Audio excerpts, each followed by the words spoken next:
hit this before. I'm going to hit it this time because it's the best one. The slogan is, if you snooze, you lose. And then indeed, if that is the case, there are only so many money-making opportunities to be had. And he's going to tell you where they all are. It's the one and only Black Bookie. It's Uncle Joe. Uncle Joe, how are you today? Good evening, America. Welcome to the Snooze, You Lose podcast. I'm your host, Uncle Joe. This is a sports and a sports betting podcast where the motto is and always will be win together, lose together. Thanks for joining us here live on Millions. New listeners, old listeners, you know how we rock. We don't try and take up too much of your time. Make sure you follow us on all social media platforms at The Black Bookie. If you're watching on YouTube, make sure you hit that like button, hit that subscribe button. If you listen to this show later on streaming services, make sure you hit that subscribe button. Tell a friend to tell a friend. Share the stream. Let's get rocking. Four major sports on tonight. The sports equinox, they call it. This actually used to be my favorite time to go to Vegas. October, Halloween weekend. That was literally like my bread and butter when I would go to Vegas consistently. I love the ability to have all four sports on and be able to bet on all four sports. I actually was just in Vegas this time a year ago for my bachelor party, and I can't do it in October no more. It's gotten too cold. It's just gotten too cold. I can't do it. So I'm aiming now like late September. You know, I won't have all four sports on, obviously, but the weather's still, I can't do the summer. I don't know how people do the summer. I drink too much to be out there in 110 degrees, 105 degrees. Can't do it. And then if you go early in the year, you only really got basketball. So I think September is what we're aiming for now, late September, like week 3, week 4. That way we got enough information on some of these teams. You have college football, you have NFL. The weather is still be in the 80s, 90s, but last few times I've gone in October, it's just been brutal. I literally had to buy a jacket. Well, my groomsmen got it for me. It was a gift. I was so cold. They literally bought me a jacket last time I was out there in October because it's so cold. So it just ain't been what it's been with the weather. But this was my favorite time to go, and this is literally why. All four sports on. What more can you ask for? Thank you for joining me for another Monday right here live. Like I said, we're not going to take up too much of your time. We're going to jump right into it because we got a lot to talk about. Starting it off with the Monday Night Football game to get you ready for that. Lions, Raiders. This line right now sits at -7 for Detroit. I mean, this should easily be a bounce-back spot for the Lions. The Lions, 5-2. Got humbled last week against the Ravens as they just didn't get off the bus. Got absolutely punched in the mouth in Baltimore. I think the final was like 38-3 or something like that. I stopped paying attention to it. It was so ugly. But they got humbled last week. And I think this week they should bounce back. It's as clear as that. They're at home. They should bounce back. The Raiders haven't scored more than 20 points in 7 out of 8 games dating back to last year. So this Raiders offense is bad. They can't score. It doesn't matter if it's Derek Carr, who's not there anymore. It doesn't matter if it's Jimmy G. This Raiders offense struggles to put up points. 7 out of 8 games dating back to last year, they've scored 20 or less. And the one time they cracked 20 points was a safety. It was against New England. It was 21-17, and they scored a safety. That's why they were able to crack 20 points. So this team struggles to score. They're 30th in the league in scoring right now. There's no reason why the Lions shouldn't come out, flex a little muscle, get that bad taste out their mouth from last week. Jimmy G is back. He missed last week with a back injury. I really don't think it matters. On the year, 7 touchdowns, 8 interceptions. He's not looking like the guy. It was easy to do it when he had Kyle Shanahan and all those weapons in San Francisco. And he does have some weapons here. You got Josh Jacobs, you got Devontae Adams, but it's not working out. It just doesn't look like the guy. The Lions, first Monday Night Football game since 2018 that they're hosting. Got to be jacked up and fired for that. You know the crowd's going to be into it. They got absolutely smoked that game, their last Monday Night Football game in 2018, 48-17 against the Jets. That was Matt Patricia's debut as head coach, and they got absolutely steamrolled. I remember watching that game. I actually had the Lions that game. That game was ugly. But their first Monday Night Football game since 2018, crowd's going to be rowdy, bounce back spot, get the bad taste out their mouth at home against a West Coast team. Weather's not too bad, 47 and rainy. But we know these warm weather teams normally struggle when they have to leave the dome and leave that sunshine.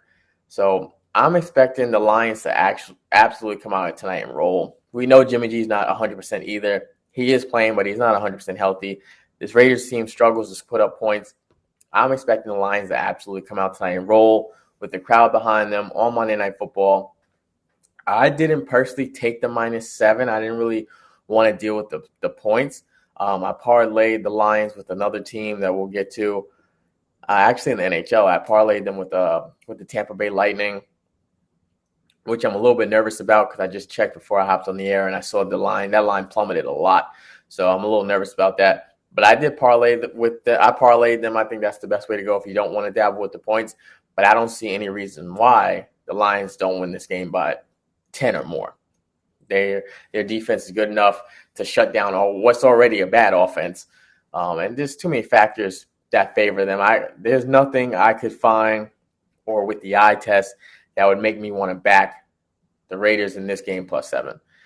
Maybe if the Lions had a look ahead or something like that, but after the way they lost and were embarrassed last week, now at home, first Monday Night Football game since 2018, there's just too many arrows pointing in their favor to bounce back tonight and absolutely roll this Raiders team. And I'll roll a bad Raiders team. It's not like they're playing a top-tier opponent that they're looking to bounce back and get to the win column against. They're playing a bad Raiders team at home. The Raiders are also 1-3 on the road this year. So all signs point to Detroit. Whether if you want to take the 7, if you want to tease that, this would have been actually a good piece to having a teaser to end your football weekend with. Had to take the Lions, pretty much would have got the Lions money line, taking that -7 down to -1, pick them, whatever. That would have been a nice little teaser piece. But I think that's the only way to go with this. Either taking the money line, throwing them in a parlay, taking a -7. There's just nothing there that would nothing numbers, statistically, trap game, anything like that would have me, or I think anybody, back in the Raiders. Probably a lot of public money on Detroit, and I don't care. Someone talked about this the other week where sometimes, you guys know with me, I discuss that sometimes. A lot of public money is on a certain play. We'll go the other way or we'll stay away. But it's not as concrete as it used to be anymore because with sports betting being legal in so many places, a lot more people are betting.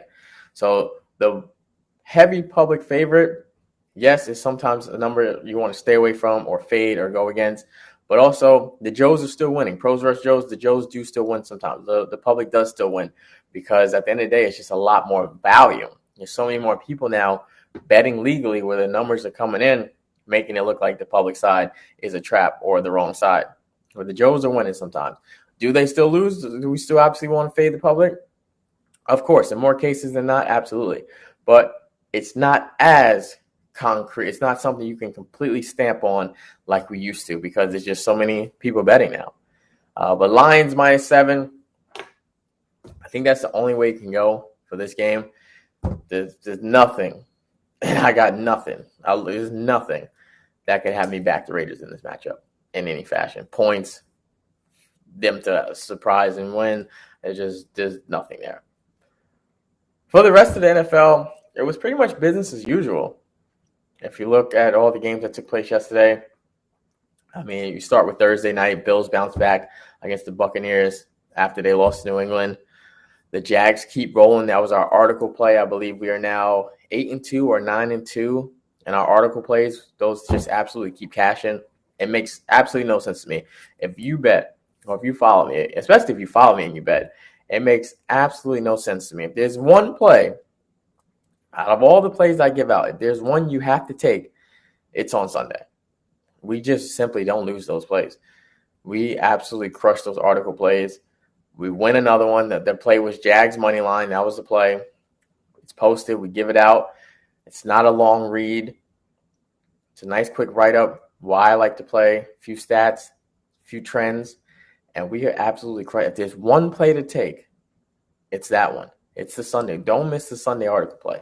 We literally kill that one. We've been crushing it. Once again, we hit the Jags this Sunday. Didn't really have to sweat. The Steelers I wrote in the article, I'm not impressed by the Steelers' record. I thought the wins they had are against bad teams. I'm actually going to pull it up so we can talk about it. Let's go to it real quick. Here we go. So now we're 8-3 over our last 11 article plays. We're now 8-3, and with Pittsburgh, I just wasn't impressed. They were 4-2 coming into the game. They had a win against the Ravens, which was a big win, but it's a division rival, so anything can happen in that. And then they beat the Raiders, who we just talked about, can't score, the Rams, and then the Browns. The Browns, a decent team, but they won that Browns game against a struggling Deshaun Watson, who has not looked good, has not looked worth the money. The Rams, you never know what you're going to get for them. They just got blown out the other day by the Cowboys. So I wasn't impressed with the Steelers' record. I think the Jags are in a position now where they're just starting to get it going. Started off a little slow, but now they're just reeling off wins. They're 6-2. They won 5 straight. They won 2 in London. They won 2 back since they came home. And I told you, I'm going to die on this hill. I said it since week 1. That's my sleeper to come out the AFC. And I'm not jumping off it. That's my sleeper. They got off to a little slow start, and I didn't jump off. That's still my sleeper. Now they're just reeling off wins, 5 straight, 6-2. They just keep rolling. The Dolphins bounce back after losing to Philly. Not impressed, like we always talk about. They beat a bad team. They beat a team that's now 2-6 in New England, who came down to earth, and they don't lose when they're at home. That's what the Dolphins do. They put up points. They make it look fancy. They make it look good, the trickery and everything like that. Jalen Ramsey did come back. And, he looked good, but it's Mac Jones. So not impressed by that. It's what the Dolphins do. I'm not on the bandwagon. I already told you guys, if you didn't listen last week, I gave out the 5 teams that could win a Super Bowl, and the Dolphins are not one of those teams to me. The trickery, and they only win at home in the warm weather and the trickery. Every time they have to play somebody that's top-tier caliber talent, they fold. So they actually play Jacksonville next week in Germany. They play the Chiefs next week in Germany. And I'm not really going to put no stock into that either. If somehow they pull that game out, I'm not going to be like, oh, man, I was wrong. I was wrong about the Dolphins. It's not – you're not playing in Arrowhead. You don't got to go to Arrowhead. Yeah, going to Germany is not easy either, but it's a lot different. The crowd noise, the fact that stadium's going to be almost 50-50. You might have a little bit more people on the Chiefs side because of Swifties, but I'm not putting any stock in that. So I don't believe in the Dolphins. I'm not hopping on that bandwagon like we talked about, but they did bounce back after losing to Philly and do what they do and beat a bad team. Bengals, they haven't been talked about, but quietly, they won 3 straight. They now moved to 4-3. A lot of skepticism early on in the season. Joe Burrow wasn't 100%, probably still not 100%, but they're winning games. They're starting to get it going. A team that's starting to click, starting to make things happen. They get a big win on the road against San Fran. And Brock Purdy's starting to look average. He's starting to look average. I'm not going to crucify him yet. It's only been 3 weeks. But over his last 3 games, he did have the concussion. He was in concussion protocol. We didn't know if he was going to play this week. He was questionable for most of the week. Did end up playing. But he's starting to look average.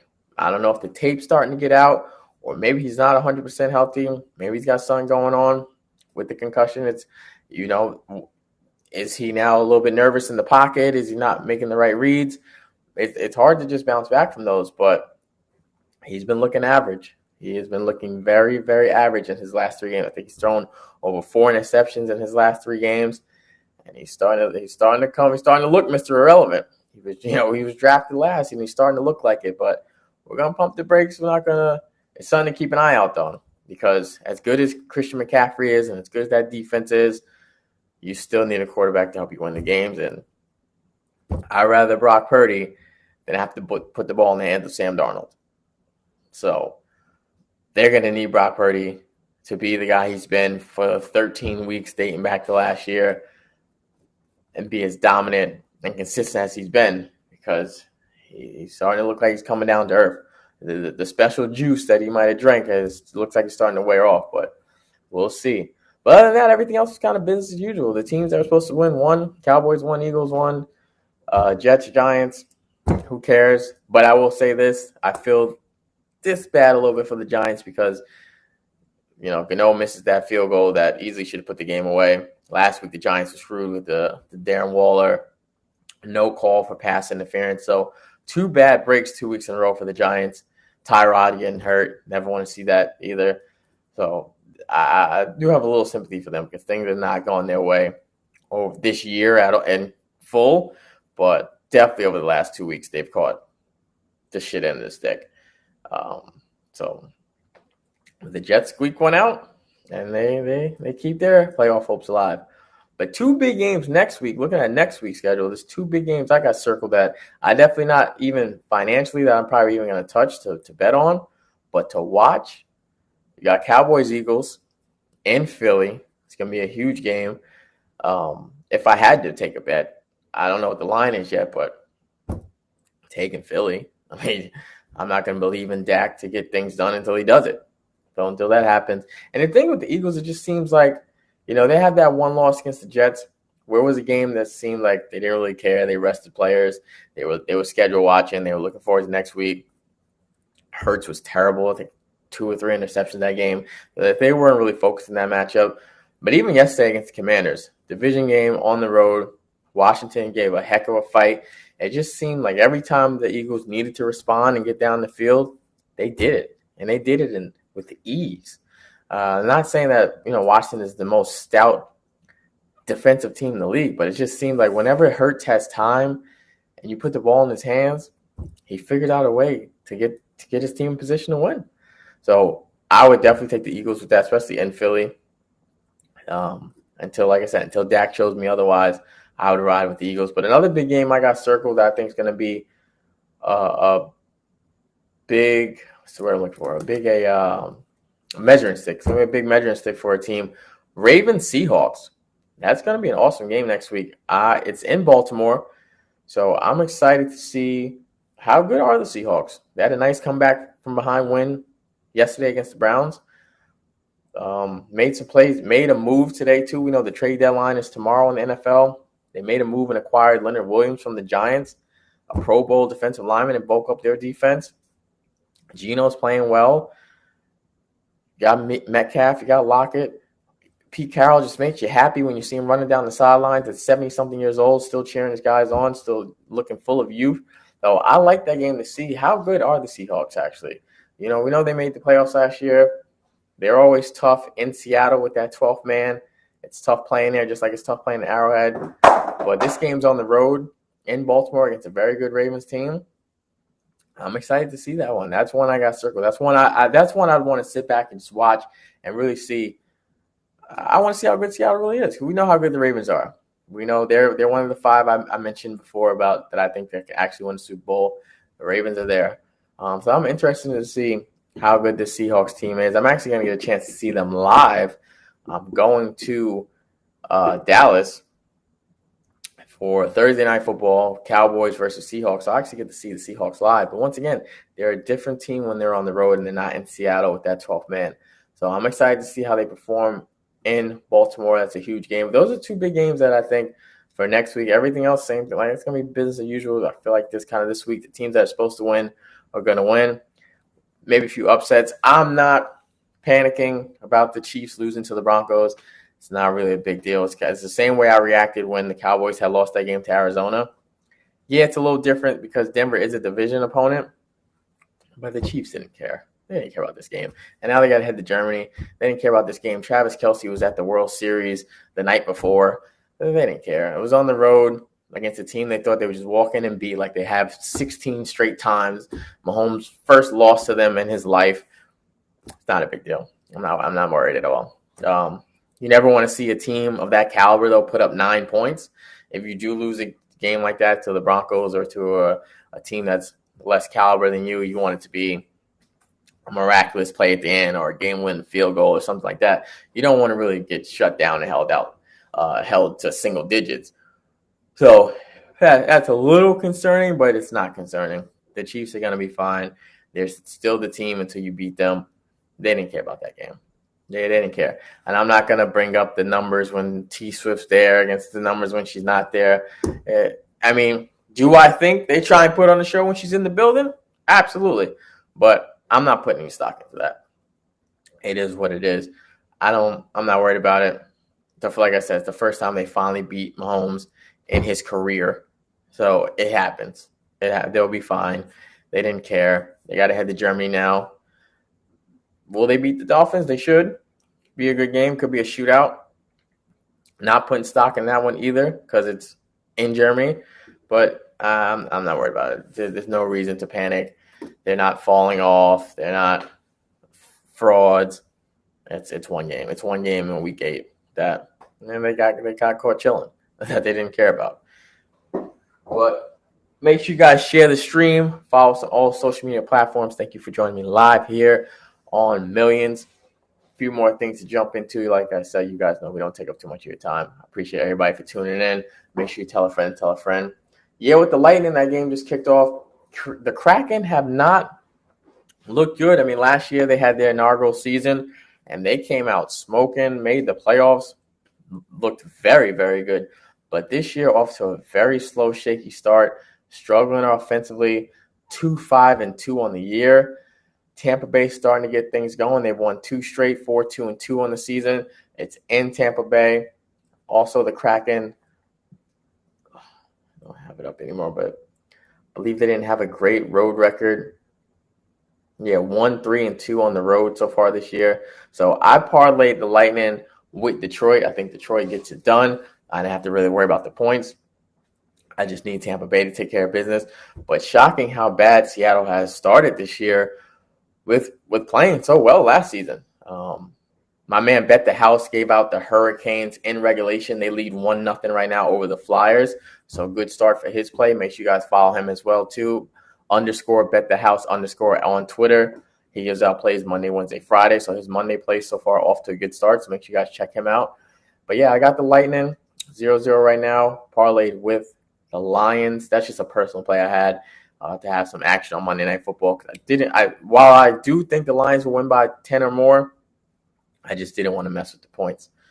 Some other late games. I do got one more game in the NHL. I actually like Winnipeg tonight. I am a Ranger fan. I love the Rangers.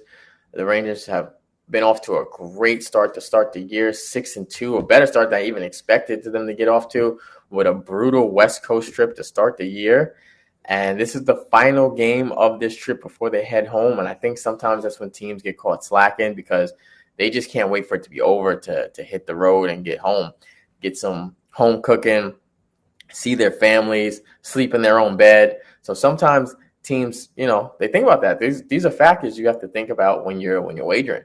So I think this is a game where the Rangers may get caught slipping tonight. I'll take it, though, because they have been awesome on this trip. I did not expect them to be this dominant this early so fast on this, especially having to start I think they played 2 home games. They've been on the road all year. They've played, one.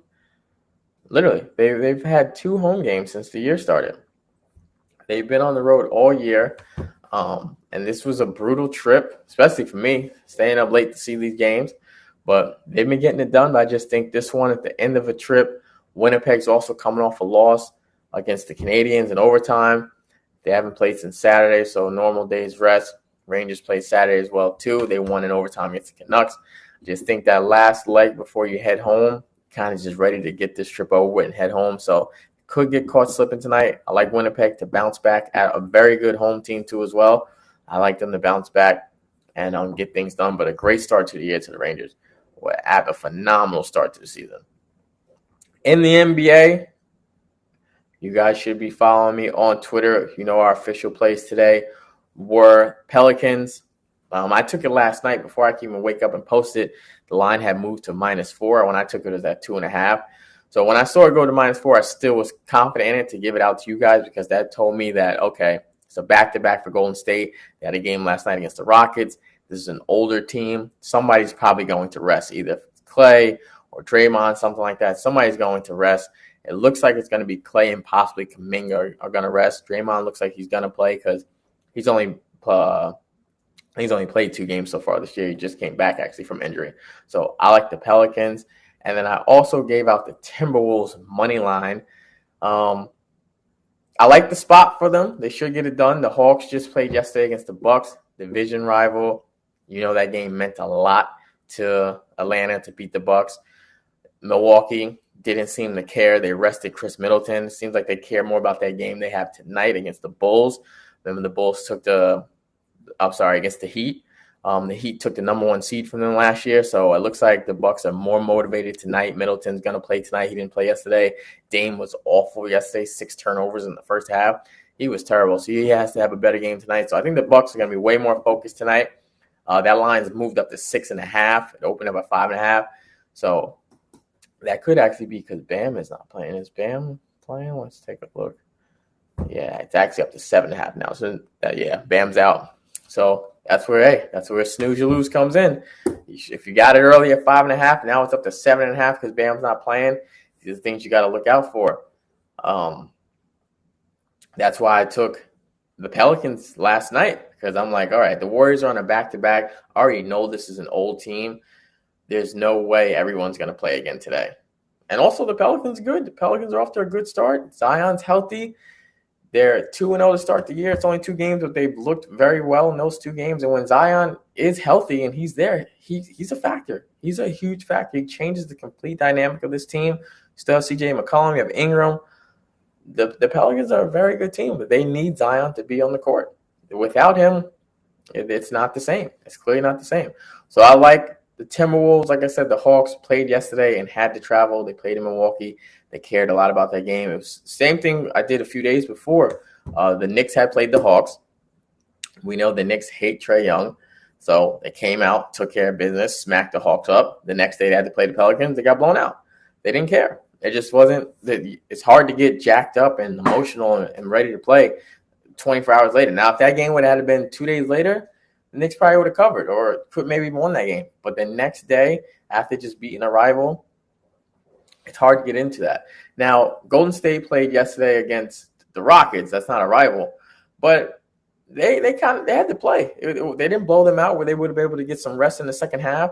They won by 11. That's down to the wire almost. So they didn't get to rest guys. They were hoping to get up early, 20, 30 points. Then you can kind of sit some guys in the second half, get some rest, and maybe Clay does play it in tonight. But that didn't happen. They only won by 11. So, like I said, I don't think Clay or Kuminga is going to play tonight. I love that play the most. I'm on Wolves and Pelicans, but I love that play the most. I think it's a huge spot for New Orleans. Getting this older Golden State team on a back-to-back. I love that. I love that play. So that really should cash for us. If you took the Bucks early, you should be in good position. If you got them at 5.5, Bam is not playing tonight. So I don't know what they're going to do to stop both the Lopez brothers on the inside and the Greek Freak. It's going to be a tough matchup for Miami tonight. You got Nuggets Jazz tonight, which on paper looks like it should be like a rocking chair runner, right? That the Nuggets should actually kill the Jazz. But you know what's funny? Denver's also on a back-to-back. They played yesterday in OKC. And I heard somebody earlier, I was watching another show. The Jazz are actually like 3-3 in Denver. They actually play in Denver very well because they're one of the few teams in the league that don't have to worry about the altitude. They play in altitude too. So they don't really have to make the adjustment to it. So they actually play the Nuggets very well. This is a game too where I could see the Nuggets win but maybe not cover. They just played yesterday against OKC. So on a back-to-back, they had to travel. Look ahead spot. They play the Wolves next game, so not really a look ahead spot. But I could see Denver coming out, not really caring too much about this game. Beat OKC yesterday. They get the Jazz tonight. I can see them winning this game by 5, maybe by 6. But they got to win this game by 9 or more. It's not a bad look to take the Jazz, sprinkle something on the Jazz to maybe cover. A play that I did take personally, you got Lakers, Orlando. Now, once again, on paper, most people probably just think, the Lakers should kill this team. But the Magic are very, very good defensively. They're a younger team. And once again, Lakers on a back-to-back, an older team. This line went down all the way to -1.5. So when it went to -1.5, I thought, okay, LeBron's probably not going to play or AD's not going to play. Somebody's going to rest. It has gone back up to the original line of 3.5. It seems right now that LeBron is going to play. Rui Hachimura has been ruled out. And then no, Anthony Davis is not on the injury report. So it seems like LeBron and AD both will play. But I got to tell you, once again, how much are they going to care? They just had a dogfight yesterday against the Kings. They lost in overtime. Now they had to travel. Not so far, but they had to travel now. Now they're back home. They play the Magic, out of conference opponent. And you know who the Lakers got on deck? They got the Clippers on deck, a team they hate, a team they definitely want to beat. LeBron played 39 minutes yesterday. I could see the Lakers being flat in this game. I could just see them coming out flat. Magic first half actually might not even be a bad play. I just don't see the Lakers coming out getting jacked up for this game after playing a tough battle last night and losing in overtime against the Kings. And Magic is rested. They're younger. They want to make a name for themselves. They're playing in front of LA, playing in Staples Center. Games on NBA TV. So I could see Orlando coming out, trying to make a little bit of a statement. Like I said, LeBron 39 minutes yesterday. AD, you always got to be careful with his minutes. The pieces haven't looked – the continuity hasn't looked there. It's early. It is early. They've added some pieces, Gabe Vincent and things like that. But the pieces you brought back, Austin Reeves, Rui, who's not playing tonight, those guys, it hasn't looked smooth so far for the Lakers. It's early. It is early. I'm not panicking. I'm just saying it hasn't looked smooth. But this is the time to capitalize. Things aren't looking well. They're on the back-to-back. They're tired. They're older. This is the game where you take a younger team to come in and maybe steal one. I got Orlando. I'm riding with Orlando. I think the Jazz isn't a bad play because of how well they play in Denver. The Bucks is too late. If you didn't get it at 5.5, it's kind of too late. The value's gone. We're already on the Pelicans, and we're on the Wolves. Raptors, Trailblazers, I didn't touch, but this should be a spot for Toronto to take care of business. They got to get something going. I mean, they're 1-2. Portland's 0-3, so this would be a spot to win one at home. Nets, Hornets. Brooklyn's off to a great start, 34-18 so far early over Charlotte. Two teams financially I would never really get behind. There's no way I'm putting money on the Hornets to win a game, and I'm good on that. Boston's spanking the Wizards. So if you took them, you just need them to hold on. The spread was -10, but that's where things are looking for NBA, NHL. Like I said, Kraken's up 2-0. See, I told you I was nervous about that. The line, I mean, it's still early, it's hockey, but when I saw that line, when I took it Lightning -160 and I saw it drop to -140, that makes you nervous when it has a big dip like that. And the Kraken are up 2-0 early, so my parlay is not looking good. But NBA, you can hop on our plays tonight, though. Hasn't kicked off yet. About to kick off shortly, actually. The line might have just got pulled for that Timberwolves game. But for the Pelicans, you can still get on it. It starts at 8 o'clock. I like New Orleans, this old Golden State team on a back-to-back. It's officially Clay and Kuminga are not playing. Looks like Draymond will play. Still says probable, but it's official Clay and Kuminga are not going to play. So this is – ooh. Well, that is a loop. Brandon Ingram, late scratch, 19 minutes ago. Brandon Ingram is not playing tonight. Well, that really chaps my ass. Not happy about that. So, yeah, we'll see what happens now. Late scratch for Brandon Ingram. We're going to need Zion to really turn up now. I'm not happy about that. So that's our plays, though. We got Wolves money line, Pelicans. And I do like Orlando tonight against this older Laker team that's still trying to get on one accord. I am not happy about that Brandon Ingram scratch. Wow. That's why it's called gambling, right? That's what happens sometimes. 19 minutes ago it was announced. Was not on any injury reports all day. I didn't hear he tweaked anything in the last game. And now he's a late scratch. But that's where we're looking at. I appreciate you guys. We're actually going to get the Snooze Squad back up and running now that I got some more time on my hands. So make sure you guys follow me on Kick as well. We're going to be doing morning videos where we break down the board, discuss the board together, talk about what you guys like, what I'm leaning towards. Maybe you see something I don't. We're here to win together. Win together, lose together is always going to be the motto. So make sure you guys follow me on Kick. Follow me on all social media platforms. If you're watching live on YouTube, hit that like button, hit that subscribe button. If you were listening to this on streaming services after it's live here on Millions, Make sure you tell a friend, share it, hit that subscribe button. I appreciate all of you guys. We'll be back again next Monday, rocking with you, not taking up too much of your time, just recapping, talk about what we're on. We'll see how that Cowboys-Eagles game plays out. See how that Ravens-Seahawks game plays out. Those are going to be two big matchups I like next week. Oh, and the World Series tonight. We got the World Series tonight before we go. Man, this D-backs team, I kind of want them to win now. I mean, what can't they do? They just refuse to die. I love the underdog mentality. I love the scrappiness. I love the toughness. I kind of want them to bring it home now. I'm rooting for them. I'm rooting for them now. They got a big game now at home. Series is tied 1-1. I took Texas the first game I took them first 5 because Evaldi had been lights out all playoffs. That didn't hit. We know Texas came back, 2-run home run in the 9th to tie it up. Then they hit the walk-off in the 10th. Game 2, I thought, wow, after blowing a 5-3 lead in the 9th inning, I thought the hearts would be taken from the D-backs. I thought that would be one that might be the dagger. And they come back the next day and put up 9 runs. You can't make it up. The next day they come out and put up 9 runs. It's unbelievable. Texas, I think, has a slight advantage tonight because they've been unbelievable on the road all playoffs. I think they're still undefeated on the road, actually. 7-0 or 8-0 on the road all playoffs. So they have a little advantage tonight with that in their back pocket. I mean, until they lose a road game, I wouldn't bet against them. But going forward in this series, I'm rooting for the D-backs. Just a scrappy bunch. A bunch of guys that shouldn't be here. They've been told they shouldn't be here since the Dodgers. They just keep figuring out ways to win. And like I said, I would have sworn, and that's why I took it. I took Jordan Montgomery in game 2. I said, there's no way this team's going to come back. That Texas is going to go up 2-0, and this thing's going to head back to Arizona. And they came out and put up 9 runs. It's an unbelievable story, unbelievable run this team's on. And I'm at a point now where I'm rooting for them. I hope they bring it home.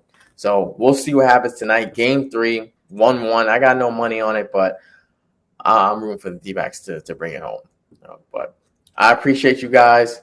In the words of the icon, Billy Walters, I've had some losing weeks. I've had some losing months. Never had a losing year. Snooze Lose Podcast. Till next time.